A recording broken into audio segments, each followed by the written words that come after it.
کہ روداد جب بھی آپ لکھیں گے تو اس میں واقعات کی ترتیب کا خاص خیال رکھیں گے، ایک ترتیب سے واقعات کو لکھا جاتا ہے۔ یہ بنیادی چیزیں، یہ بنیادی ہدایات ایک اچھی روداد لکھنے کے لیے آپ کی بہت زیادہ معاون و مددگار ہیں۔ واقعات میں مثال کے طور پر تلاوت سے شروع کیجئے گا، تعارف ہو گیا، مقام جگہ سارا کچھ ہو گیا، اسٹیج سیکٹری کون ہے، یہ ساری باتیں ہو گئیں۔ اس کے بعد منظر کشی بیان کرنے کے بعد تلاوت ہوئی، پھر نعت رسول مقبول صلی اللہ علیہ وسلم پڑھی گئی، پھر جو کوئی تقریر ہوئی اس کا اہم نقطہ وہاں ڈسکس کیجئے، شعراء اگر ہیں تو اس کی بات کیجئے، مہمان خصوصی نے کوئی اچھی بات کی ہے تو اس کو ڈسکس کیجئے، صدر کی تقریر کا کوئی اہم حصہ اس میں شامل کیجئے، اور پھر اختتام اس کا ضروری ہے کہ تقریب کا اختتام ہو گیا، یعنی اختتام بھی لازمی حصہ ہے، یعنی آپ اس کو بغیر ختم کیے آگے نہیں چل سکتے۔ یعنی روداد شروع سے لے کر اختتام تک ہوگی، اگر آپ بیچ میں چھوڑ دیں گے تو وہ انکمپلیٹ آپ کی روداد کنسیڈر کی جائے گی، تو اس لیے آپ لاسٹ پر اس کا اختتامی منظر بھی آپ وہاں لکھیں گے کہ ختم ہو گئے اور پھر آپ واپس لوٹ آئے اپنے گھر کو۔ اس کے بعد روداد میں واقعات کی تیسرا پوائنٹ پہ آئے ہیں بیٹا، نیکسٹ اگلا حصہ، روداد میں واقعات کی ترتیب کا خاص خیال رکھیں، یعنی واقعات کی ترتیب ہوگی، یعنی تلاوت پہلے ہوگی، پھر نعت ہوگی، پھر کوئی اور تقریر ہوگی، یا جس طرح جس نوعیت کی تقریب ہے، جس نوعیت کا کوئی پروگرام ہے، اس کی مناسبت سے اس کی ترتیب وہی ہونی چاہیے جو عام طور پر ایسی تقریبات کے اندر ترتیب رکھی جاتی ہے۔ یہ نہیں ہو سکتا کہ آپ تلاوت اور نعت بعد میں پڑھیں اور تقریر پہلے کروا دیں، ایسا نہیں ہو سکتا۔ ایک پروٹوکول ہوتا ہے، ایک سیکوینس ہوتا ہے، اس کا خاص خیال رکھنا ہے، اور یہی ایک خوبصورت اور اچھی روداد کی نشانی ہوتی ہے۔ چوتھا پوائنٹ بیٹا دیکھیے کہ روداد حقیقت کی ترجمان ہو، یعنی آنکھوں دیکھا حال حقیقی اور جامع انداز میں بیان کریں۔ تفصیلی واقعات نہیں لکھنے، مدلل انداز میں باتوں کا ذکر کرنا ہے۔ ظاہری بات ہے، ایک تقریب تو 2 گھنٹے 3 گھنٹے چلی ہے اور آپ نے اس کی 3-4 صفحات پر اس کی بات لکھنی ہے تو وہ تو 15-20 منٹ میں ساری پڑھی جا سکتی ہے، لیکن آپ نے اس کو اس انداز میں لکھنا ہے کہ سارے واقعات اس کے اندر جذب ہو جائیں، کوئی اہم واقعہ کا ذکر نہ رہ جائے۔ اور اس کو آنکھوں دیکھا حال ہوتا ہے، یہ حقیقت کے اوپر بیس کرتی ہے، خیالی تصوراتی چیزیں اس میں نہیں پائی جاتی۔ 5واں پوائنٹ ہم نے ڈسکس کیا تھا لاسٹ ٹائم کہ آیت، نعت، شعر اور اہم بات کو مارکر سے نمایاں کریں، یعنی یہ اس کی پریزنٹیشن کے زمرے میں یہ چیزیں آتی ہیں جس کو آپ نے لے کر چلنا ہے۔ تو یہ بیٹا کچھ ہدایات، ہم دوبارہ اس کی ایک سمری ڈسکس کی ہم نے۔ اب ہم بڑھتے ہیں اپنی نیکسٹ آج کی روداد کی طرف۔ آج ہم پڑھیں گے کھیلوں کے سالانہ دن کی روداد۔ تو آغاز کرتے ہیں، اپنے نوٹس نکال لیجئے، 307 نمبر پیج ہے، یونیک نوٹس۔ اس سلسلے میں آپ کی معاونت کریں گے۔ یونانی کہاوت ہے، ایک صحت مند ذہن کے لیے ایک صحت مند جسم کی ضرورت ہوتی ہے، اور انسانی صحت مندی کے لیے کھیل کود اور ورزش کرنا بڑا ضروری ہے۔ یعنی یونان کے مفکرین کی یہ رائے ہے، ایتھنز کے یونان کے جو مفکرین ہیں، جو دانشور ہیں، ان کی یہ رائے ہے کہ ایک صحت مند ذہن وہی ہوگا جس کا جسم صحت مند ہوگا، اور اس لیے کھیل کود کی جو امپورٹنس ہے ہمیشہ زندگی کے لیے بہت ضروری خیال کی جاتی ہے۔ کھیلوں میں حصہ لینے سے انسان میں نظم و ضبط پیدا ہوتا ہے، باہمی تعاون کی تربیت ہوتی ہے۔ ایک تو نظم و ضبط، یعنی ڈسپلنڈ ہوں گے آپ کھیل کود سے، دوسرا باہمی تعاون کی تربیت ملے گی، مل جل کر، کیونکہ کھیل اکیلا تو نہیں انسان کھیلتا، اور لوگوں سے مل کر کھیلتا ہے، تو مل جل کر آپ کو رہنے کی تربیت ملتی ہے۔ منزل کے حصول، یعنی جیت اور فتح اور کامیابی کی طرف آپ آگے بڑھتے ہیں، منزل کے حصول اور کامیابی حاصل کرنے کا جذبہ پیدا ہوتا ہے، اور مشکلات کا سامنا کرنے کا حوصلہ ملتا ہے۔ ٹف ٹائم آپ کے سامنے جو مشکلات آتی ہیں اس کا آپ مقابلہ کرنے کے لیے تیار ہوتے ہیں۔ کھیلوں کی اسی اہمیت کے پیش نظر تعلیمی اداروں میں سالانہ کھیلوں کا انعقاد کیا جاتا ہے، یعنی کھیلوں کی یہ اہمیت ہے، اس لیے تمام تعلیمی ادارے باقاعدہ اینول سطح پر اور اپنے کیمپسز کے لیول پر کھیلوں کا انعقاد کرتے ہیں، یعنی کھیل تعلیم کے ساتھ ساتھ ایک اہم سپورٹس ایکٹیویٹیز جو ہوتی ہیں اس کا ضروری حصہ ہوتے ہیں. تو یہ تمہید کا ایک پیراگراف ہمارے سامنے ڈسکس ہوا. اب آ جاتے ہیں اگلا سٹیپ. جیسا کہ آپ کو ضروری ہدایات میں بھی بتایا کہ اس کے بعد پروگرام اور تفصیل آتی ہے. تعارف ہو گیا. گزشتہ دنوں ہمارے کالج میں سالانہ کھیلوں کا انعقاد ہوا، یعنی اینول سپورٹ ڈے، یعنی اینول سپورٹس ایکٹیویٹیز ہوئیں کالج کے اندر. کھیلوں کے مختلف مقابلے پورا ہفتہ جاری رہے اور آخری دن تمام مقابلوں کے فائنل تھے. یعنی مختلف کھیل ہوئے، مختلف نوعیت کے، کرکٹ، ہاکی، کبڈی، جو سپورٹس ایکٹیویٹیز کسی تعلیمی ادارے میں ہوتی ہیں وہ مختلف سطح پر ہوتی رہی، اور پھر آخر آج ایک ویک کے بعد اس کا آج فائنل میچز تھے. کھیلوں کا آغاز صبح 10 بجے ہونا تھا. 9:30 بجے کے قریب کالج گراؤنڈ میں پہنچا تو طلبہ کی اکثریت جو ہے وہ گراؤنڈ میں موجود تھی. ایک طرف ایک شامیانہ نصب تھا جس میں اساتذہ کرام، پرنسپل صاحب اور مہمان خصوصی نے تشریف فرما ہونا تھا، جبکہ طلبہ کے لیے میدان کے چاروں طرف بنی ہوئی سیڑھیوں پر جو سٹیج بنے ہوئے تھے، جو ایک اسٹیڈیم کے اندر جو بیٹھنے کی جگہ ہوتی ہے، سیڑھیوں پر براجمان تھے یعنی بیٹھے ہوئے تھے، تشریف فرما تھے. ہر طرف سے جوش و خروش کی کیفیت تھی. یہ وہ منظر کشی ہے جب آپ وہاں پہنچے. کھیل کہاں ہونے تھے؟ گراؤنڈ میں ہونے تھے. طلباء کی اکثریت وہاں موجود تھی. صبح 10 بجے اس کا ٹائم تھا. وقت بھی طے ہو گیا، جگہ بھی طے ہو گئی، اور مہمان، پرنسپل، جو آپ وہاں پہنچے ہیں تو آپ نے جو کچھ وہاں دیکھا ہے اس کی آپ نے کیفیت، اس کی منظر کشی یہاں بیان کی ہے. نیکسٹ پیج پہ چلتے ہیں.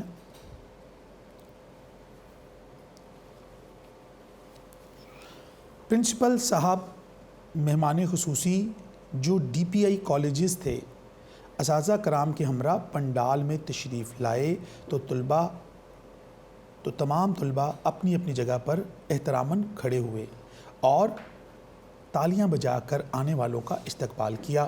یہ وہ منظر ہے جو روداد لکھنے والے نے وہاں دیکھا، اس کی کیفیت کو ڈسکس کیا. بیٹا، کھیلوں کی اہمیت ہمارے سامنے آئی، روداد کے وہ حصے ہمارے سامنے آئے جو ہم نے ضروری ہدایات میں ڈسکس کیے. تو اب وہاں پر جب مہمان خصوصی تشریف لائے تو ان کا کس طریقے سے استقبال کیا گیا، ایک جوش و خروش کی جو فضا تھی، وہاں پر احتراماً کھڑے ہوئے. تو یقیناً کیونکہ اساتذہ ہیں، ساتھ ان کے مہمان ہیں، تو اچھی جو روایات ہوتی ہیں اس میں آنے والے مہمانوں کو آپ ویلکم کرتے ہیں، اور اس کے اندر ادب کا تقاضا بھی یہ ہے کہ اگر آپ کھڑے ہو کر ان کو ویلکم کریں گے تو آنے والے مہمانوں میں یہ احساس پیدا ہوگا کہ یہاں کے طالب علم جو ہیں اپنے اساتذہ کی زیر تربیت کے زیر اثر انہوں نے بڑوں کا ادب کرنا سیکھا ہے. اور یہ ساری جو ہے ایک روایت جو ہے یہ آپ کے ادارے کی بھی اور طالب علموں کے اندر جو ڈسپلن ہے اس کی بھی نشاندہی کرتی ہے. اس کے بعد آگے چلتے ہیں جی بیٹا کہ نظامت کے فرائض کالج کے ہر دل عزیز پروفیسر رضی حیدر سر انجام دے رہے تھے. یہ مختلف اساتذہ کے نام ہیں، فرضی نام بھی لکھ سکتے ہیں آپ.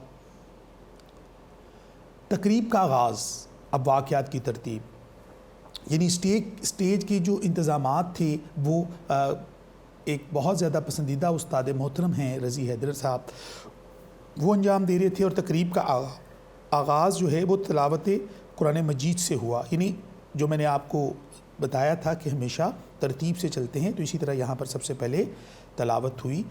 کھیلوں کا جو آج فائنل ڈے تھا تو اس میں آپ نے یہاں تلاوت ہوئی، اللہ کا نام لیا گیا. سال اول کے قاری علی احمد نے تلاوت کلام مجید کی سعادت حاصل کی. تلاوت کلام مجید کے بعد نعت رسول مقبول پڑھنے کی سعادت سال دوم کے ندیم عباس نے حاصل کی. یعنی کھیلوں کی جو ترتیب ہے اس کے اندر جو آغاز ہے وہ اللہ اور اس کے رسول کے نام سے کیا گیا. یعنی بابرکت طریقے سے ایک مہذب انداز میں یعنی آج کے دن کا آغاز اس تقریب کا کیا گیا ہے. اور اس میں یقینی بات ہے پہلے تلاوت ہوگی پھر نعت ہوگی. اس کے بعد کھیلوں کی اہمیت کو اور اجاگر کرنے کے لیے جو اس کا ایک پروٹوکول ہوتا ہے جو اینول سپورٹ ڈے کا، اس کی طرف بڑھتے ہیں آگے.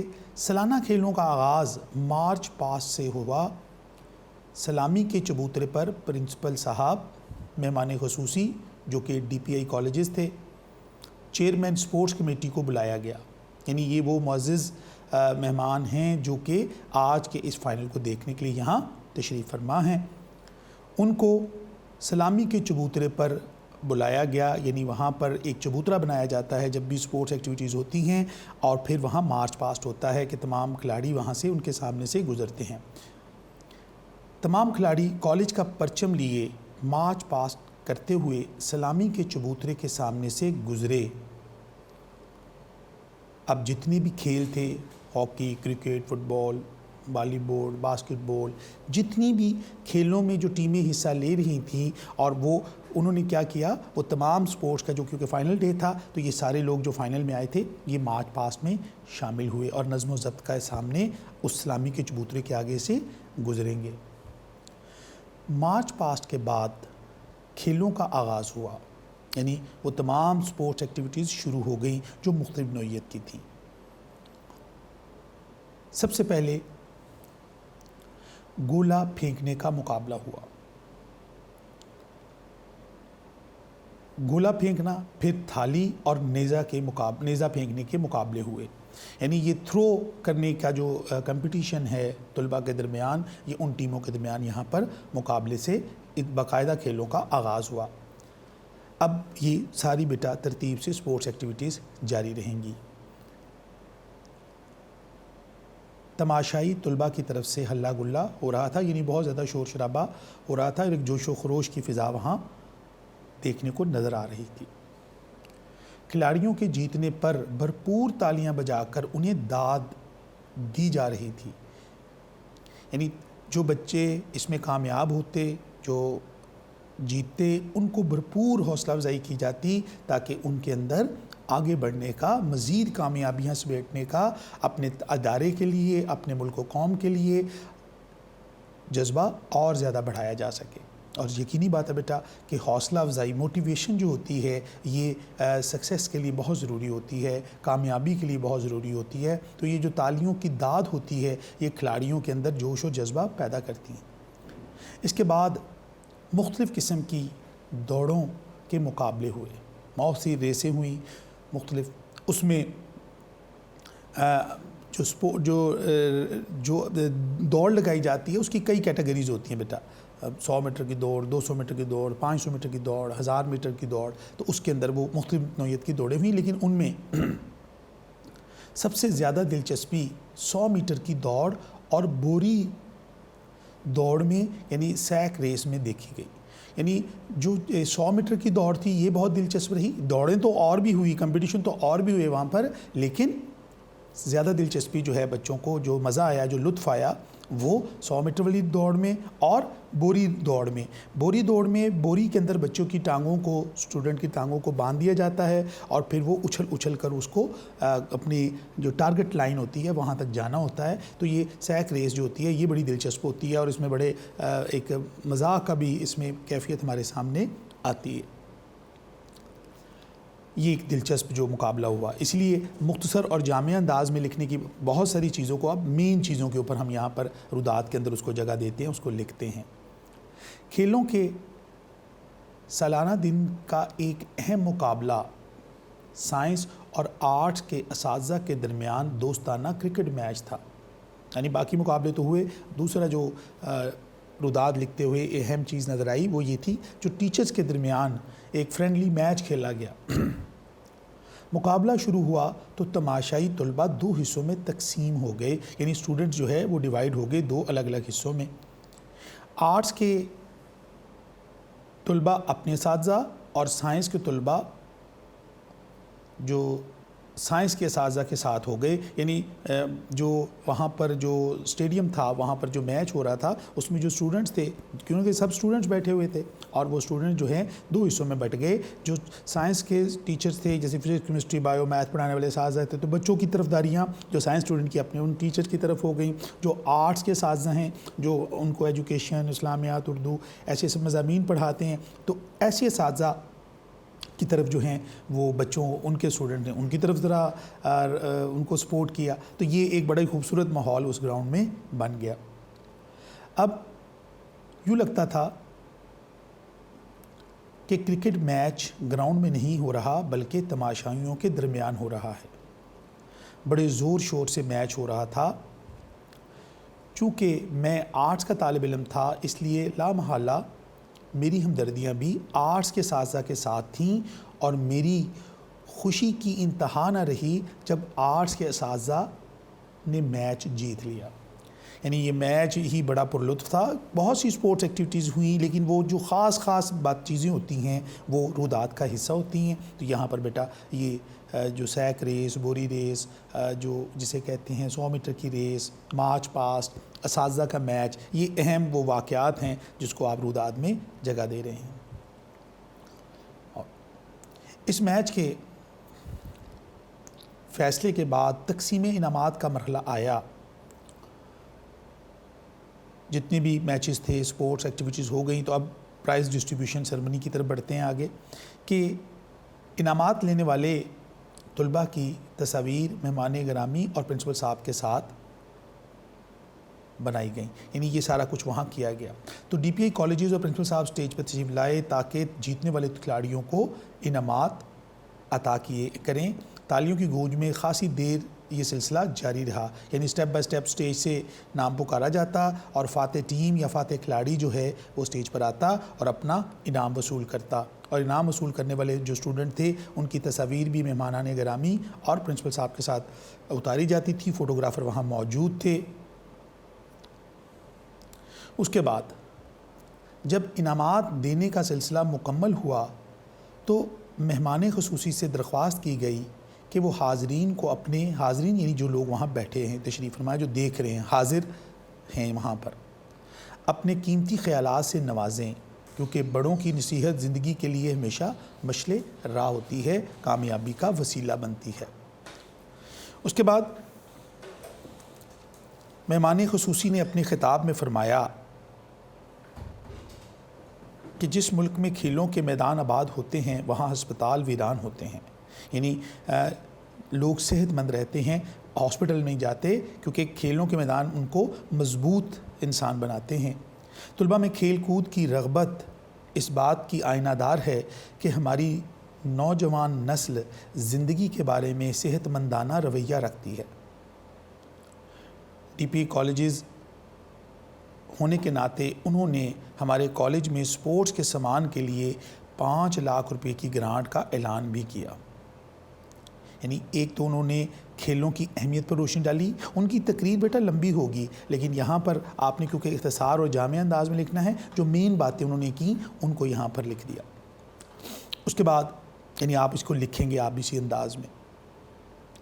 آخر میں انہوں نے اپنی اس تقریر کے دوران انہوں نے ایک بڑی رقم عطیہ کرنے کی بات کی، گرانٹ دی گئی تاکہ سپورٹس ایکٹیویٹیز کو اور بچوں کو سہولیات دی جا سکیں۔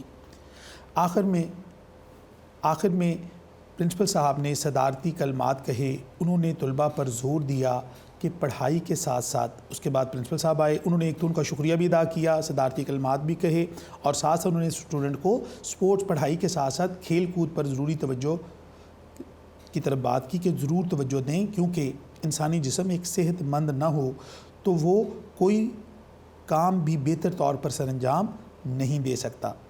لیکن ایک طالب علم کے لیے ضروری ہے کہ وہ پڑھائی اور کھیل کود میں توازن رکھے۔ کھیلے ضرور، لیکن صرف کھیلنے ہی پر انحصار نہ کرے، بلکہ پڑھائی پر بھی بھرپور توجہ دے۔ یعنی ان کے کہنے کا مقصد یہ ہے کہ ایک اچھا طالب علم وہ ہوتا ہے جو اعتدال کا رویہ اختیار کرتا ہے، کھیل کے وقت کھیلے اور پڑھنے کے وقت پڑھے، تاکہ وہ تندرست و صحت اور مند بھی رہے اور زندگی کے اندر جو ہے ایک کامیاب انسان بنے، لیکن اس کے ساتھ ساتھ تعلیم کے شعبے کو نظر انداز نہ کرے۔ اس کے بغیر زندگی کی ترقی ممکن نہیں ہے۔ اپنے صدارتی خطبے کے آخر میں پرنسپل صاحب نے اگلے دن کی چھٹی کا اعلان کیا تو طلباء نے خوشی سے وہ نعرے لگائے کہ کان پڑی آواز سنائی نہ دیتی تھی۔